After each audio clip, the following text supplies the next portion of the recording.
फिर से एक बार आप सभी को जय मसीह की। सच में प्रभु का मैं फिर से एक बार धन्यवाद करता हूँ आज के सुंदर दिन और समय के लिए, जबकि अब हम लोग प्रभु के वचन की ओर हम लोग जाएंगे। सो आइए हम लोग विशेष करके अपने सारे मन, आत्मा, प्राण, ध्यान को दरवाजे से बाहर जाने मत दीजिए। पूरी रीति से अपने आप में केंद्रित करके और पूरी रीति से हम परमेश्वर के वचन की ओर लगाएं। और आइए हम परमेश्वर के वचन में जाएं। सो आज का जो शीर्षक है, आज का जो टाइटल है, धन्य है वह, ब्लेसेड इज सी और ही, मतलब धन्य है वह। और इसीलिए आज हमने बाइबल पार्ट में हमने पढ़ा मत्ती रचित सुसमाचार, उसका 5 अध्याय, उसका 3 पद से लेकर 12 पद तक। सो जब हमने कहा धन्य है वह, तो यहाँ पे एक प्रश्न उठता है, धन्य है कौन? मैंने आपको टाइटल दिया धन्य है वह, धन्य है वह। सो प्रश्न उठता है यहाँ पर, सो कौन धन्य है और धन्य का मतलब क्या है? धन्य का मतलब क्या है? जनरली जब अगर हम लोग धन्य, अगर इंग्लिश में आप पढ़ेंगे तो वहाँ पे लिखा हुआ है ब्लेसेड। धन्य का मतलब ब्लेसेड, मतलब आशीषित, मतलब आशीषित। जब हम इस वचन को लेते इस प्रकार से आशीषित, तो आशीषित कौन होते हैं? जनरली हम लोग साधारण रूप से हम लोग जो आशीषित लोग हैं उनका किस प्रकार से हम लोग डेफिनेशन देते हैं, हम उनका किस प्रकार से विवरण करते हैं? वही जो लोग संपन्न है, किसमें? धन संपत्ति में। जिनके पास बहुत सारा धन संपत्ति है, हम सोचते हैं बड़ा आशीषित है।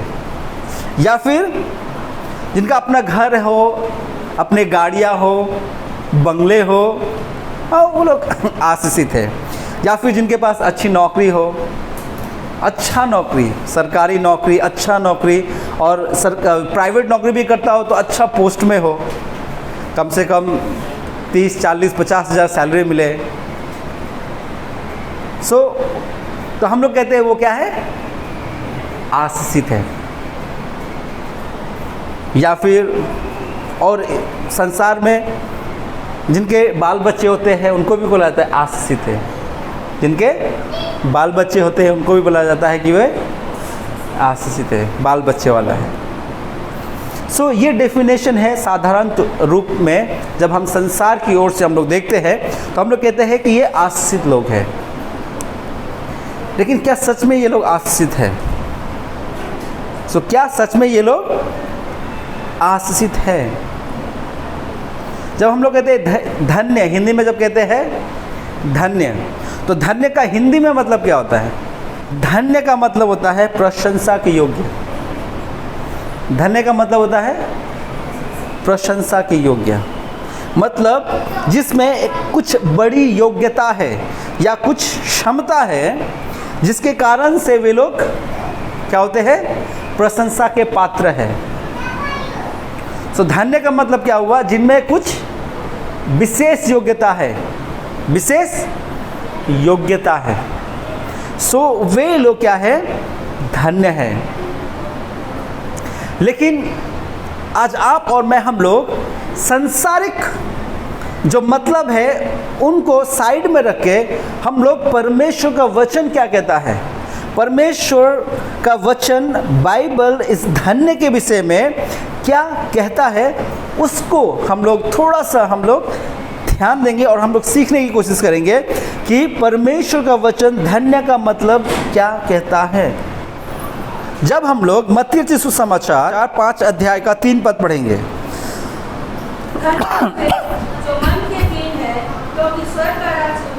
यहाँ पे लिखा हुआ है धन्य है वे जो मन के दीन है, क्योंकि स्वर्ग का राज्य उन्हीं का है। धन्य है वे जो मन के दीन है, क्योंकि स्वर्ग का राज्य उन्हीं का है। सो आज आप और मैं, हमें समझना है कि धन्य कौन है और धन्य का मतलब क्या है, और जब हम धन्य होते हैं तो हमें क्या मिलता है। सो जब हम परमेश्वर का वचन पढ़ते हैं, वो कहता है धन्य है वे जो मन के दीन है, धन्य है वे जो मन के जो मन के दीन है वो धन्य है, और जब वो मन के दीन है और जब वो धन्य है तो उनको क्या मिलता है? स्वर्ग का राज्य।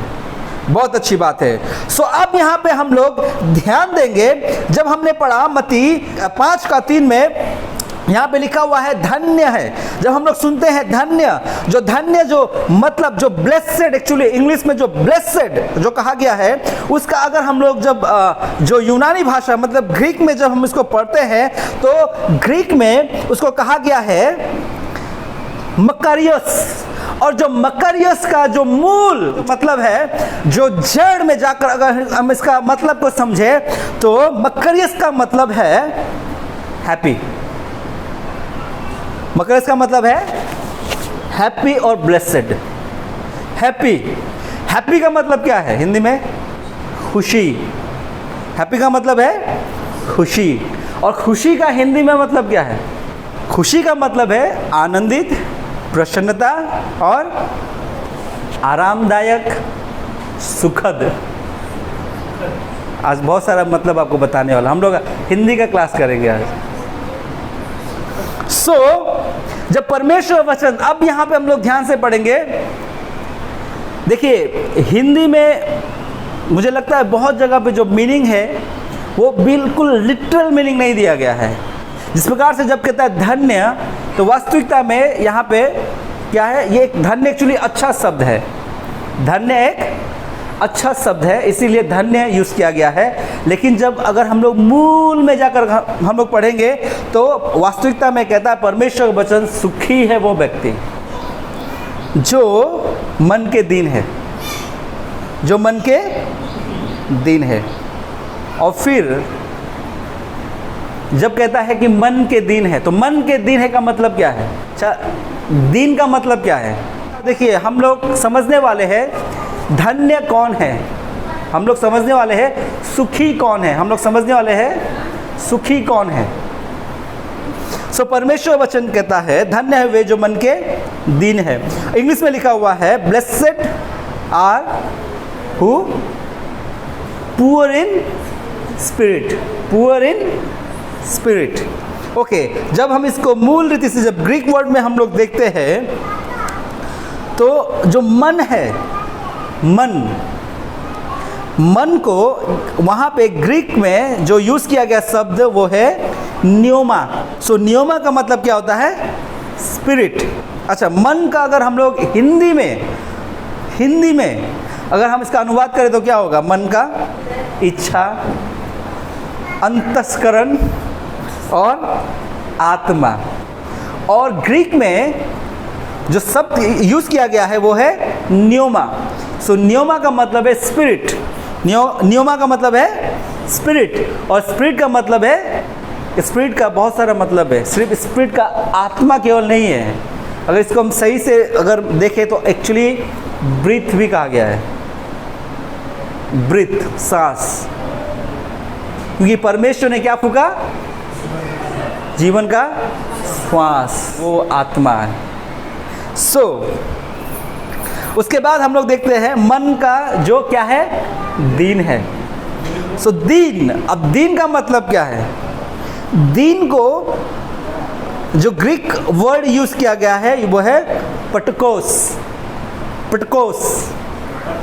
यस, पटकोस। उसका जो मतलब है वो है, फर्स्ट मीनिंग है डेस्टिट्यूट और दूसरा है पुअर। अच्छा, डेस्टिट्यूट का मतलब क्या है? डेस्टिट्यूट का मतलब है कि जिसके पास कुछ नहीं है, जिसके पास अभाव है, किसी चीज़ का अभाव है। किसके पास अभाव होता है? जो गरीब होता है। दीन का वास्तविक मीनिंग क्या है? गरीब। और उससे भी एक अच्छा शब्द है, क्या है? दरिद्र। क्या है? दरिद्र। और ये जो दीन शब्द है पटकोस, इसका जो मूल शब्द है, जो पटकोस जिस शब्द से लिया गया है वो शब्द है ग्रीक में पटोसो। क्या है? पटोसो। और पटोसो का जो मतलब है वो पता क्या है? भिखारी, बेगर। सो परमेश्वर वचन कहता है यहाँ पे, सुखी है वो व्यक्ति जो आत्मा में गरीब है, आत्मा में दरिद्र है। सो अगर मैं आपसे कहूं कि ये अजीब सा साउंड नहीं करता है कि कहता है सुखी और गरीबी एक साथ में है, सुखी और दरिद्रता एक साथ में? कभी ऐसा हो सकता है जो गरीब है वो सुखी हो, जो दरिद्र है वो? और दूसरी बात, और एक चीज यहां पे हम लोग देखते हैं, हम लोग हमेशा आपसे ये कहते हैं कि आत्मा में धनी बनो, आत्मा में बढ़ो, आत्मा में बढ़ो। लेकिन यहां पे परमेश्वर वचन कहता है आत्मा में आप गरीब हो, आत्मा में आप दरिद्र हो, पुअर इन स्पिरिट। सो वास्तविकता में परमेश्वर क्या कहना चाहते हैं? हमने इतना मतलब, हमने इसके जड़ में जाकर, यूनानी भाषा में जाकर हमने इन सारी बातों का मतलब निकाला।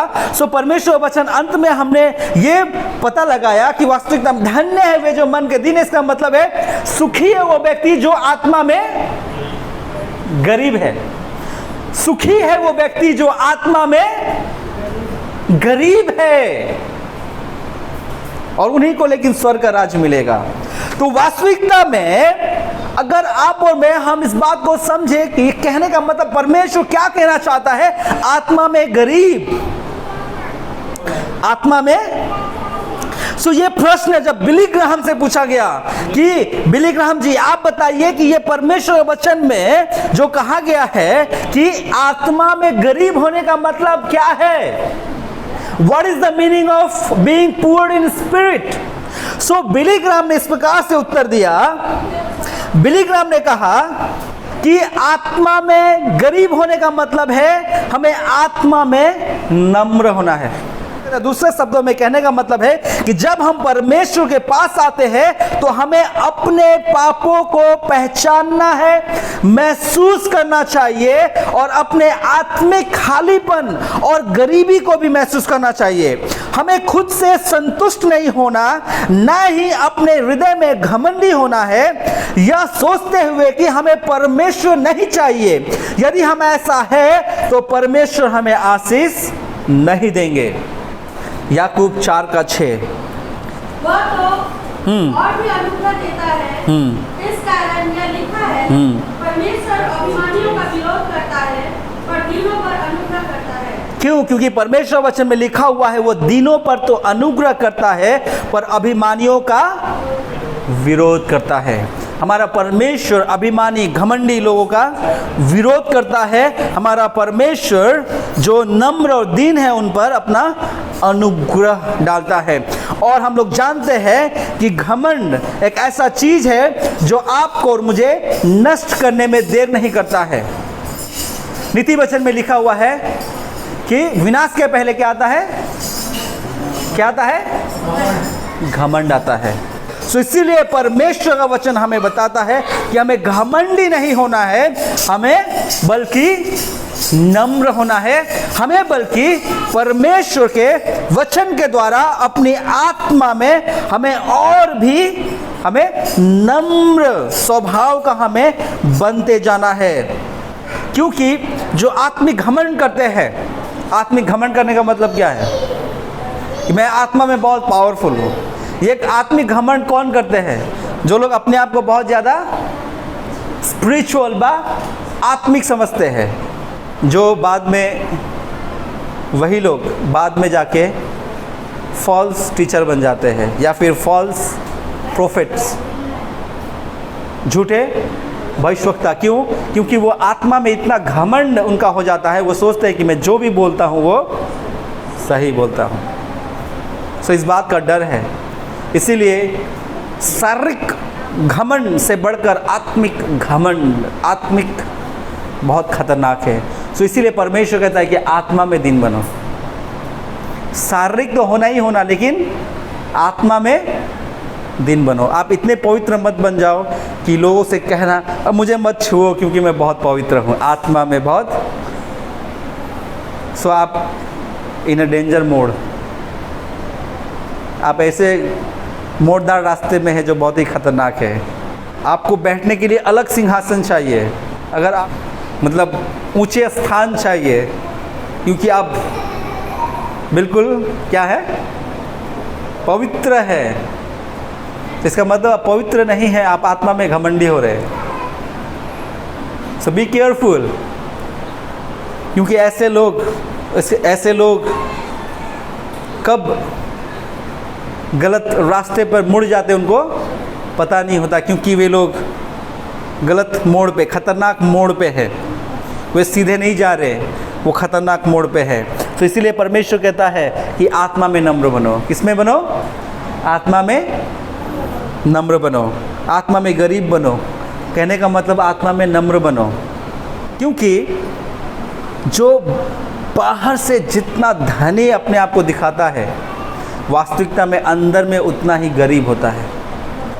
पवित्र हूँ, शुद्ध हूँ, मैं बहुत बड़ा हूँ, लेकिन वास्तविकता में अंदर में उतना ही वो गरीब होता है, अंदर में वो उतना ही बुरा होता है, अंदर में वो उतना ही निचले स्तर पर होता है जितना वो अपने आप को बाहरी तौर पर ऊंचे स्थान में दिखाता है। सो इसीलिए आज आप और मैं, हमें जब परमेश्वर कहता है धन्य है वो व्यक्ति, कहता है सुखी है वो व्यक्ति जो मन के दीन है, जो आत्मा में नम्र है। सो हमें कैसे पता चलेगा कि मैं आत्मा में नम्र हूँ, या हम कैसे इस बात को पता कर सकते हैं कि लोग आत्मा में नम्र है? कैसे?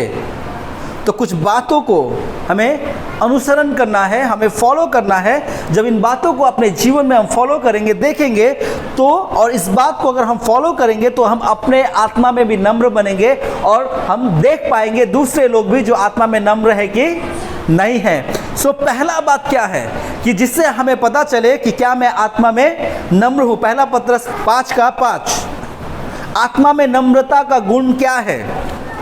इसी प्रकार हे नवयुवकों, तुम भी प्राचीनों के अधीन रहो, वरन तुम सब के सब एक दूसरे की सेवा के लिए दीनता से कमर बांधे रहो, क्योंकि परमेश्वर अभिमानियों का विरोध करता है, परंतु दीनों पर अनुग्रह करता है। सेम वचन यहाँ पे लिखा हुआ है। देखिए, परमेश्वर पहला जो चीज़ हमें करना है, अपने आप को कभी भी बड़ा नहीं बनाना है, और हमेशा दूसरों की सेवा के लिए कमर बांध कर रेडी रहना है।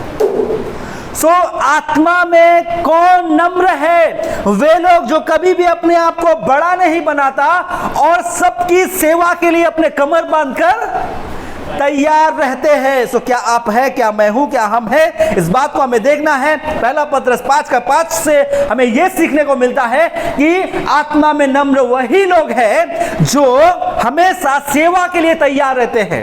इसलिए यहाँ पे लिखा हुआ है, हे नवयुवकों, तुम प्राचीनों के अधीन रहो, वरन तुम सब के सब एक दूसरे की सेवा के लिए दीनता से कमर बांधे रहो। हमें अधीनता में रहना है। आत्मा में जो नम्र है वे लोग अधीनता में रहते हैं, वे लोग अधीनता में रहेंगे, वे लोग सेवा के लिए तैयार रहेंगे, वे लोग कभी भी सेवा के लिए अपने आप को अलग नहीं रखेंगे, और वो लोग करेंगे मैं क्यों करूं। आज बहुत समय ऐसा होता है चर्च में, कुछ लोग काम करते हैं, कुछ लोग पंखा में बैठे रहते हैं। ओ छोड़ो ना, करने दो, छोड़ो ना करने दो उनको। अरे इतना गर्मी लग रहा है, बैठो पंखा में बैठो थोड़ा, क्या है? अरे चर्च पोछना मेरा काम है। अरे वो खाया हुआ लोग है, वो जूठा उठाना मेरा काम है, वो पोछना मेरा, उनको खिलाना मेरा काम है। सो आज आप और मैं, हमें समझना है कि जब परमेश्वर कहता है सुखी है वो व्यक्ति, सुखी है वो व्यक्ति, धन्य है वो व्यक्ति जो आत्मा में नम्र है। आप सुखी कैसे होते हैं? आप सुखी कैसे होते हैं? आपके मन को सुख कैसे मिलता है? आपके आत्मा को सुख कैसे मिलता है? सच्चा सुख जब आप कोई अच्छा काम करते हैं, जब आपके हृदय को आपका काम सेटिस्फाई करे, संतुष्ट करे। आप कुछ भी ऐसा कर लीजिए, कुछ भी ऐसा काम कर लीजिए, अगर वो आपके मन को संतुष्ट ना करे तो आप कभी भी अंदर से सुखी नहीं हो सकते हैं। निश्चय आप BMW खरीद लीजिए और सोचिए कि आप सुखी हैं, मैं आपको बताना चाहता हूं कि ये हमारी गलतफहमी होगी, क्योंकि वो आपके मन को संतुष्ट नहीं करेगा, आपके अभिलाषा को संतुष्ट करेगा। अभिलाषा और मन दो अलग चीज़ है। अभिलाषा मतलब आपने किसी को देखा BMW चलाते हुए, आपने कहा वो खरीद सकता है तो मैं नहीं खरीद सकता, और आपने क्या किया, ईर्ष्या में आके, अभिलाषा में आके आपने भी खरीद लिया। लेकिन खरीदने के बाद क्या आपको वो सच्चा सुख मिलेगा? थोड़ी देर के लिए आपको खुश कर सकता है, वो थोड़ी देर के लिए आपको खुश कर सकता है, कि मैंने भी BMW खरीदा। लोग, दो चार लोग आके आपको खूब प्रशंसा करेंगे, अरे वाह आपने BMW। लेकिन वास्तविकता में आपके अंदर क्या खुशी मिली आपको? जब परमेश्वर कहता है सुखी है वो व्यक्ति, वो अंदर का सुख परमेश्वर व्यतीत कर रहा है, अंदर का सुख का वर्णन कर रहा है। तो वो अंदर का सुख आपको मुझे कैसे मिलेगा? जब आप और मैं, हम वो काम करेंगे जिससे मेरा मन को संतुष्टि मिलता है। अच्छा काम जब आप करते हैं, मन को जो काम से आपके मन को संतुष्टि मिले, तो आप सुखी होते हैं, आप सुखी होते हैं। मैं अगर चर्च का टॉयलेट भी धोऊं तो मुझे गुरेज नहीं होता है, मन को सुखी, मुझे मन को संतुष्टि होता है, क्योंकि मैं जानता हूं कि ये परमेश्वर के भवन का है, ये परमेश्वर के भवन का है। तो इसीलिए मुझे सुख मिलता है। तो जब मैं टॉयलेट धोता हूं तो मुझे कभी भी दुखी, मतलब मन में चिड़चिड़ापन या दुखी मन नहीं होता है। चाहे मैं चर्च के लिए कुछ भी करूं, मुझे लगता है कि ये मैं किसके लिए कर रहा हूं? परमेश्वर के लिए कर रहा हूं। सो अगर आप और मैं, हम अगर परमेश्वर के लिए कुछ करते हैं, अगर मन से करते हैं, तो मन को संतुष्टि मिलता है। जब मन को संतुष्टि मिलता है तब परमेश्वर कहता है कि सुखी हो तुम। क्या कहता है? क्योंकि आप आत्मा में नम्र है, आप सेवा के लिए तैयार है। कोई अगर आपसे कहे कि अरे बाहर में चप्पलें पड़ी है, बरसात हो रहा है, बाहर अंदर कर दो, बहुत लोग हाथ नहीं देंगे। लेकिन सुखी है वो व्यक्ति जो वो काम करता है, क्योंकि उसके द्वारा उसके मन को संतुष्टि मिलता है। हालेलुया। धन्य है वो व्यक्ति जो छोटे से छोटा काम करे, क्योंकि उसके द्वारा उसके मन को जो अधीनता में रहना सीखता है, जो काम करना सीखता है, जो सेवा के लिए तैयार है, चाहे वो सेवा किसी भी प्रकार का क्यों ना हो, सेवा किसी भी प्रकार का क्यों ना हो। सेवा में भी अलग अलग प्रकार का सेवा कैटेगरीज है। मैं खिलाने पिलाने का सेवा बहुत अच्छा लगता है, हाथ में चिकन लेकर जाना, मटन लेकर जाना, राइस लेकर जाना और सर्व करना बहुत अच्छा लगता है। लेकिन लोग खाने के बाद जूठन उठाना पसंद नहीं है। सो सुखी है वो व्यक्ति, केवल वो खाना नहीं खिलाता बल्कि जूठन भी उठाता है, क्योंकि वो आत्मा में नम्र है। सो जब परमेश्वर आपसे कहता है सुखी है वो व्यक्ति, धन्य है वो व्यक्ति, तो हमें आत्मा में नम्र, और आत्मा में नम्रता का मतलब है कि सेवा करना, सेवा के लिए तैयार रहना, तत्पर रहना, चाहे वो सेवा जैसा भी क्यों ना हो। अधीनता में, अपने बुजुर्गों की, प्राचीनों की अधीनता में रहना, उनकी बातों को मानना, यह है आत्मा में नम्र होना, यह है आत्मा में नम्र होना। दूसरा हम लोग पढ़ेंगे मत्ती सुसमाचार 6 का 1 से लेकर 4 पद। सावधान रहो, तुम मनुष्य को दिखाने के लिए अपने धर्म के काम ना करो, नहीं तो अपने स्वर्गीय पिता से कुछ भी फल ना पाओगे। इसलिए जब तू दान करे तो अपने आगे तुम ही ना बचवा, जैसे कपटी सभा और गलियों में करते हैं, ताकि लोग उनकी बढ़ाई करें। मैं तुमसे सच कहता हूँ कि वे अपना प्रतिफल पा चुके। परंतु जब तू दान करे तो जो तेरा दाहिना हाथ करता है उसे तेरा बायां हाथ ना जानने पाए, ताकि तेरा दान गुप्त रहे और तब तेरा पिता जो गुप्त में देखता है तुझे प्रतिफल देगा। यहाँ पे परमेश्वर वचन में लिखा हुआ है मत्ती सुसमाचार 6 का 1 से लेकर 4 पद तक कि धन्य है वे जो अपने काम जो है धर्म के काम वो दिखाने के लिए नहीं करते हैं। जो सब काम करते हैं पर लोगों को दिखाने के लिए नहीं करते हैं। कौन है मन का दीन? कौन है आत्मा में दीन? कौन है सुखी? वे जो अपना सब काम करते हैं, धर्म के सब काम करते हैं पर लोगों को दिखाने के लिए नहीं बल्कि परमेश्वर के लिए करते हैं। तो इसीलिए यहाँ पे लिखा हुआ है मनुष्य को दिखाने के लिए अपने धर्म के काम न करो, नहीं तो अपने स्वर्गीय पिता से कुछ भी फल न पाओगे। चाहे वो धर्म के काम कुछ भी हो, चाहे यहाँ पे विवरण दिया है दान देना, दशवांश देना, चाहे किसी भी प्रकार का धर्म का काम, और भी बहुत सारे धर्म के काम है।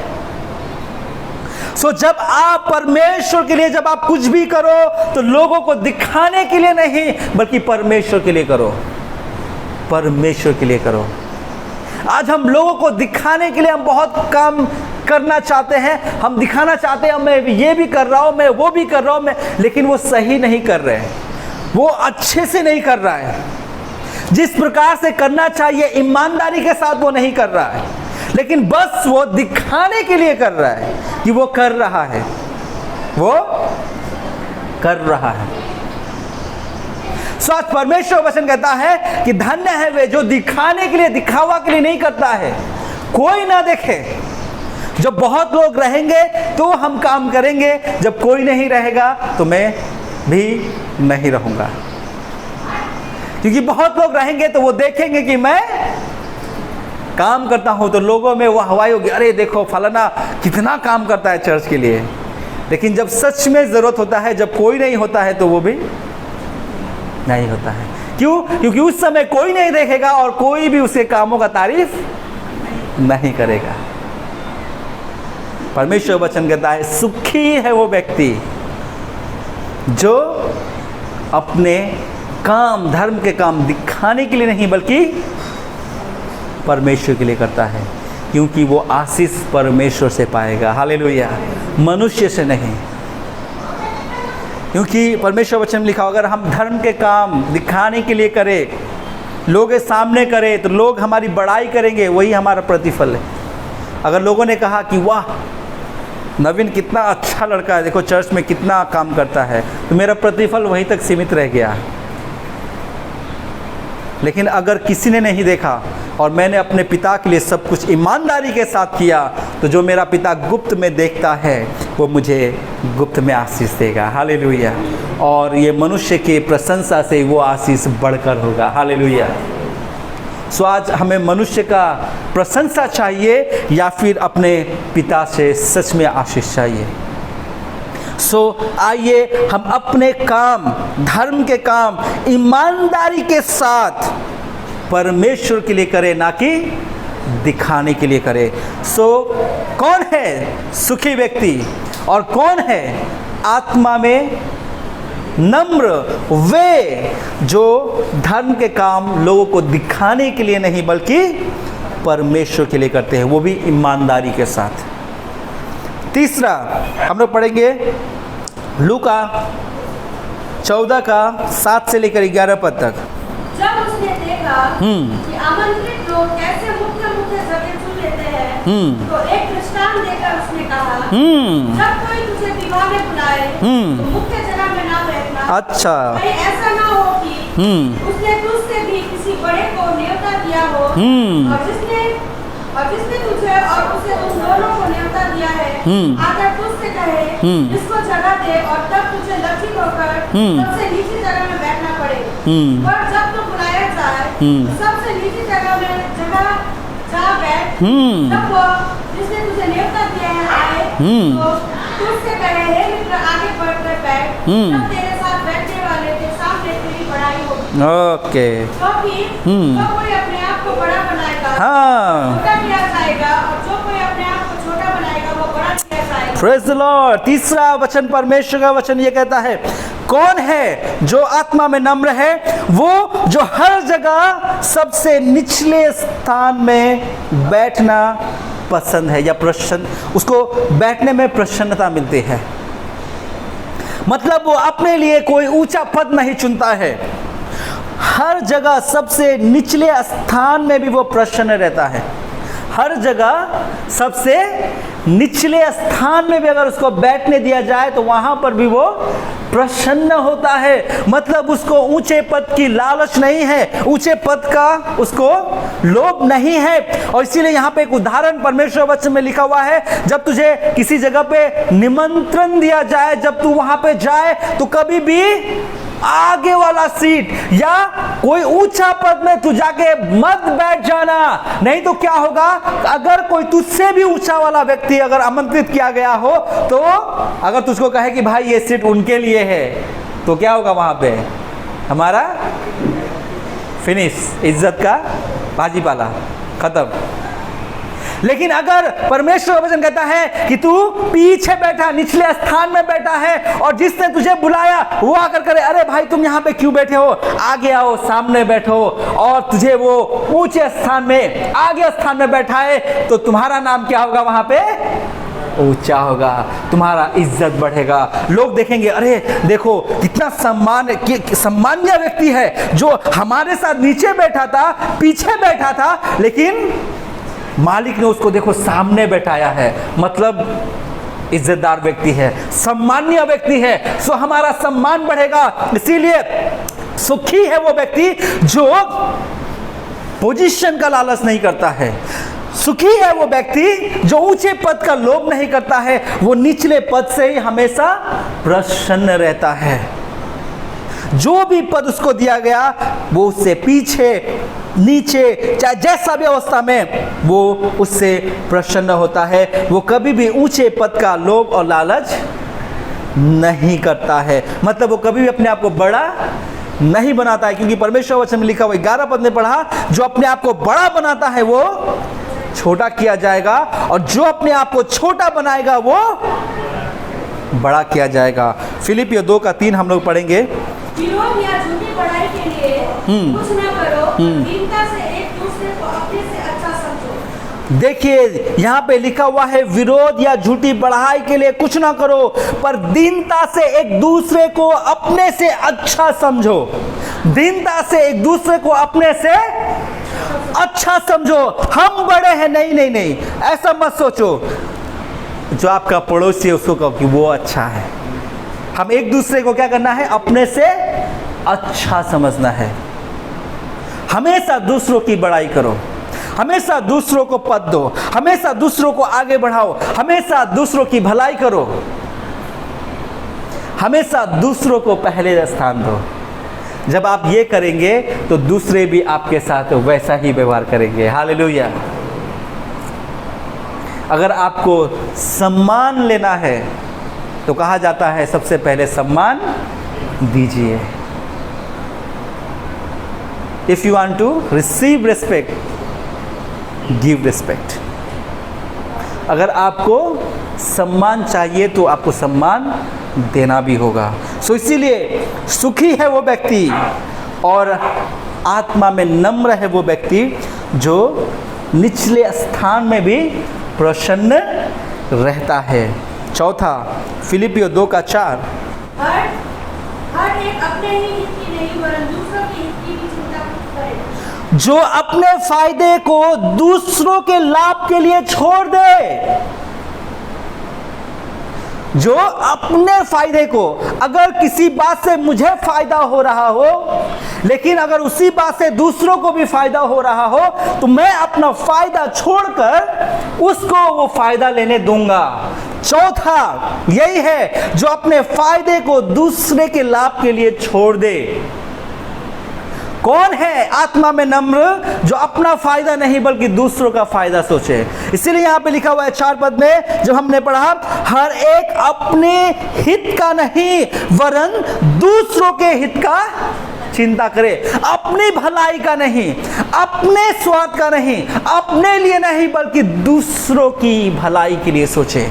हमें दूसरों को लाभ लेने दे, हमें दूसरों को आगे बढ़ने दे। सो आज आप और मैं हमें सीखना है, जब परमेश्वर कहता है कि आत्मा में नम्र है वो व्यक्ति, सुखी है वो व्यक्ति, तो वो सुखी कौन है? जो अपने लाभ के लिए नहीं बल्कि दूसरों के लाभ के लिए कार्य करता है, अपने लाभ में भी दूसरों को लाभ दिलाता है, अपने लाभ को छोड़कर, अपने हितों को छोड़कर वो दूसरों के हितों की बातें करता है। सो वो धन्य है।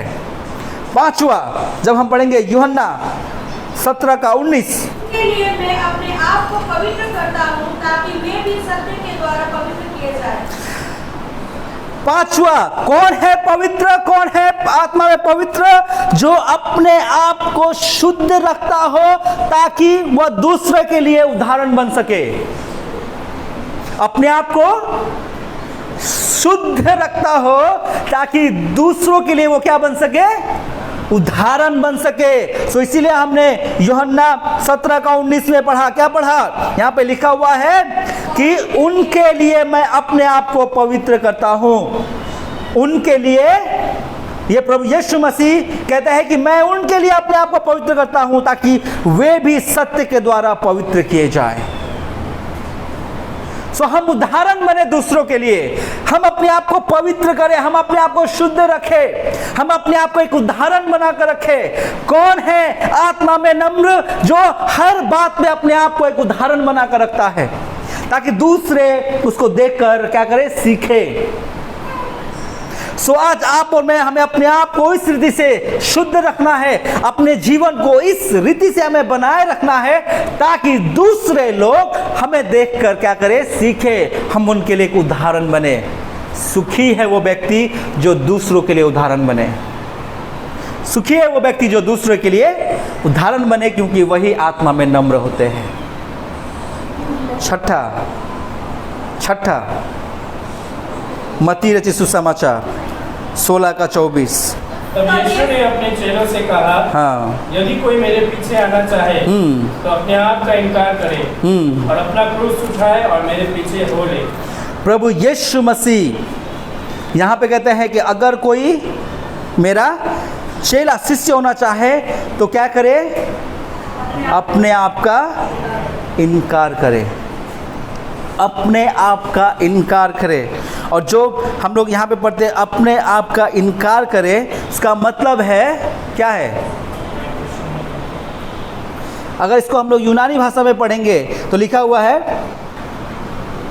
एपर्नियोमाई। एपर्नियोमाई मतलब, इसका इंग्लिश में जो मीनिंग आता है वो है रिप्यूडिएट। रिप्यूडिएट का जो हिंदी शब्द आता है वो है अधिकार से हटा देना। अधिकार से हटा देना मतलब जब कहता है परमेश्वर का वचन कि अपने आप को इनकार करे, मतलब वो जिस अपने पद पर है उससे वो हट जाए। जिस पद का मतलब क्या है? जिस पद का मतलब है कि वो अपने आप को क्या सोचता है। आज हम हर एक जन अपने आप को कुछ सोचते हैं, हम कुछ सोचते हैं अपने आप को, हम ये है, मुझ में इतना एबिलिटी है, मुझ में इतना गुण है, मुझ में इतनी क्षमता है, मुझ में इतना ताकत है, मुझ में इतना बुद्धि है, मुझ में इतना सुंदरता है, मुझ में इतना डैश डैश डैश। आज कहीं ना कहीं हम हर एक जन जब अपने आप को देखते हैं, हम लोग कहीं ना कहीं अपने आप को एक मेजर करते हैं कि हम ये हैं, हमें इतनी योग्यता है, मैं बहुत ही सुंदर हूँ, मैं बहुत बुद्धिमान हूँ, मैं बहुत टैलेंटेड हूँ। सो हम हर एक के अंदर में एक पोजीशन है जो हमने सेट किया अपने लिए। जब दूसरों के पास हम जाते हैं, जब अपनी बात करते हैं, तो हम अपने आप को इस पोजीशन में रख के हम बात करते हैं। हम अपने आप को उस स्तर में रखकर हम बात करते हैं। कोई अगर हमारे विरोध में, कोई हमारे अगेंस्ट में अगर कुछ थोड़ा सा भी गलत कहे, हम चढ़ जाएंगे उसके ऊपर में। और मेरे विषय में तुम क्या बोल रहे हो, हम तुमसे ज़्यादा जानते हैं, हमने तुमसे पहले दुनिया देखा है, और बहुत सारी बातें। हम तुमसे ज़्यादा समझ रखते हैं, हम तुमसे ज़्यादा ताकतवर हैं, हम तुमसे ज़्यादा सुंदर हैं। सो हमारा स्तर हमने बना कर रखा है। सो जब प्रभु यीशु मसीह कहता है कि कोई अगर मेरा चेला होना चाहे तो उनको क्या करना पड़ेगा? एपानुएमाई करना पड़ेगा। एपानुएमाई का मतलब उसको अपने आप को उस पद से हटाना पड़ेगा। अपने आप को उस पद से, जो अपने आप को आप सोचते हो, आपको उस पद से हटना पड़ेगा। सो इनकार करने का मतलब है कि आपको अपने आप को उस पोजीशन से खत्म करना है। आपका कोई पहचान ना रहे। कहने का मतलब आपका कोई पहचान न रहे। आप जिस पहचान से पहचाने जाते हैं, ओह ही इज सो टैलेंटेड, ये बहुत क्या है, गुणवादी व्यक्ति है। You have to remove yourself from that position. आपको अपने आप को उस पोजिशन से हटाना पड़ेगा। कोई अगर आपको कहे ओ ये बहुत ही अच्छा गाता है, आपको हटाना पड़ेगा, अपने आप को हटाना पड़ेगा। इनकार करने का मतलब यही है। अपने पहचान को ख़त्म कीजिए, परमेश्वर के सामने अपने आप को शून्य कीजिए। प्रभु मैं कुछ भी नहीं हूँ, इसलिए हमने गाया आया हूँ यीशु तेरे ही पास, जैसा भी हूँ तेरे सामने हूँ, जैसा भी हूँ।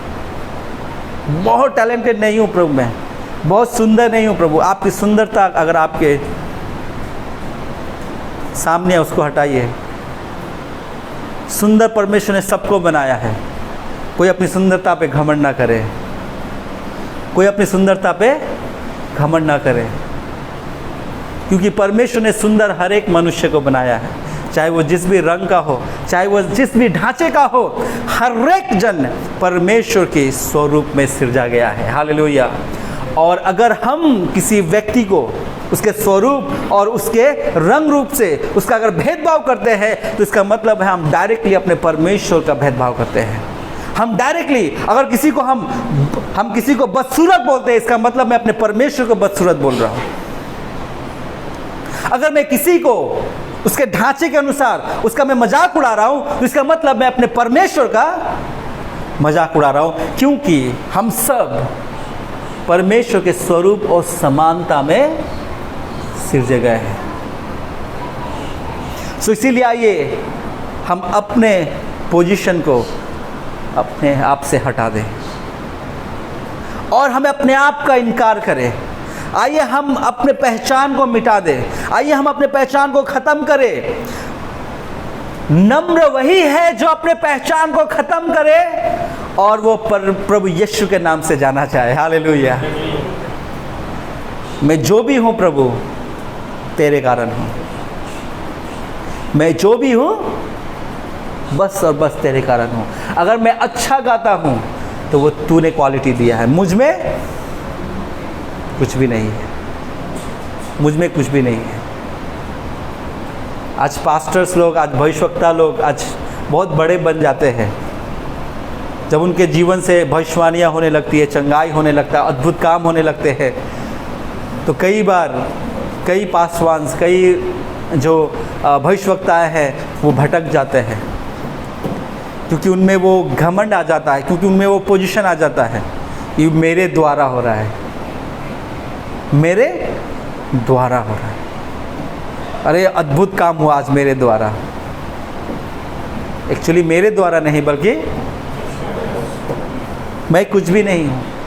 अगर मैं नहीं होता कोई और होता, उसके द्वारा भी वही काम हो रहा होता, क्योंकि वो करने वाला मनुष्य नहीं बल्कि हालेलुया।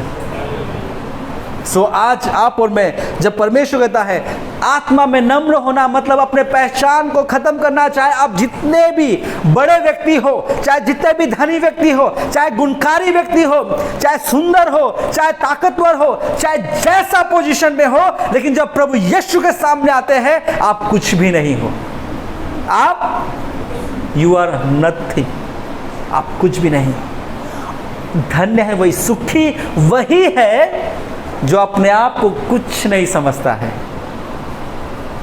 और आत्मा में नम्र होता है, आत्मा में नम्र होता है। सो परमेश्वर जब आज आपसे मुझसे कहता है धन्य है वो व्यक्ति जो मन का दीन है, तो बस हमने पढ़ा और ख़त्म है। कौन धन्य है इसको हमें समझना है, और मन का दीन का मतलब क्या है हमें समझना है। अगर इस बात को हम नहीं समझेंगे तो कैसे स्वर्ग का राज हमें मिलेगा? क्योंकि जो मन के दीन है उनको क्या मिलेगा? स्वर्ग का राज्य मिलेगा। हम इस बात को क्यों भूल जा रहे हैं? सो आइए हम अपने आप को दीन करें, अपने आप को नम्र करें, आत्मा में अपने आप को नम्र करें।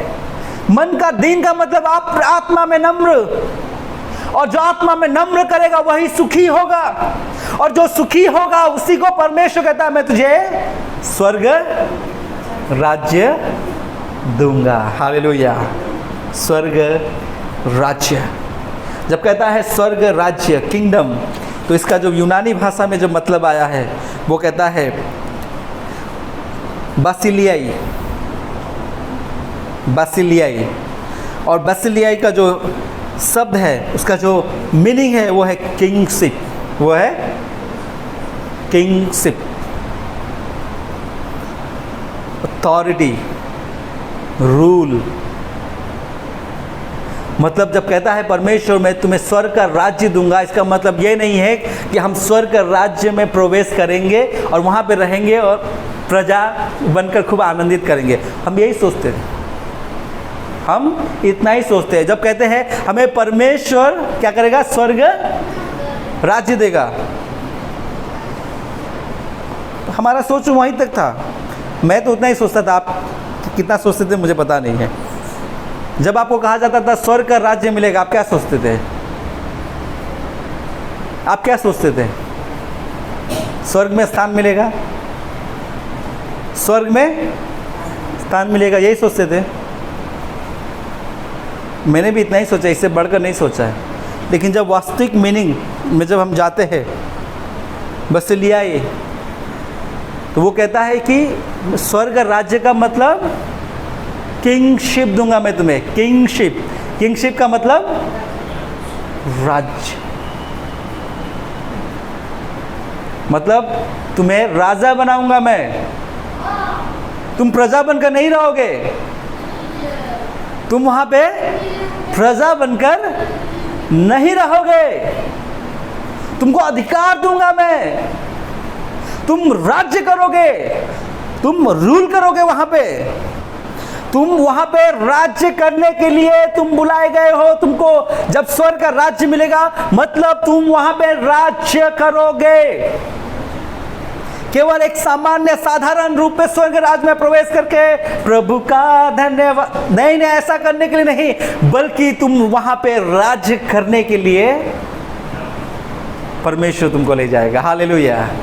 निश्चय हम परमेश्वर का धन्यवाद करेंगे, लेकिन एक प्रजा की तरह नहीं, बल्कि एक राजा की तरह। हालेलुया। और प्रजा और राजा का धन्यवाद में बहुत अंतर होगा। प्रजा और राजा के धन्यवाद में बहुत अंतर होगा, क्योंकि जब राजा धन्यवाद करेगा तो उसका धन्यवाद का जो स्टाइल होगा वो बहुत भिन्न होगा, और एक साधारण प्रजा जब धन्यवाद करेगा तो उसका धन्यवाद का स्टाइल बहुत ही। तो हम राजा के समान एकदम सीना चौड़ा करके गर्वित होकर हम परमेश्वर को धन्यवाद करेंगे।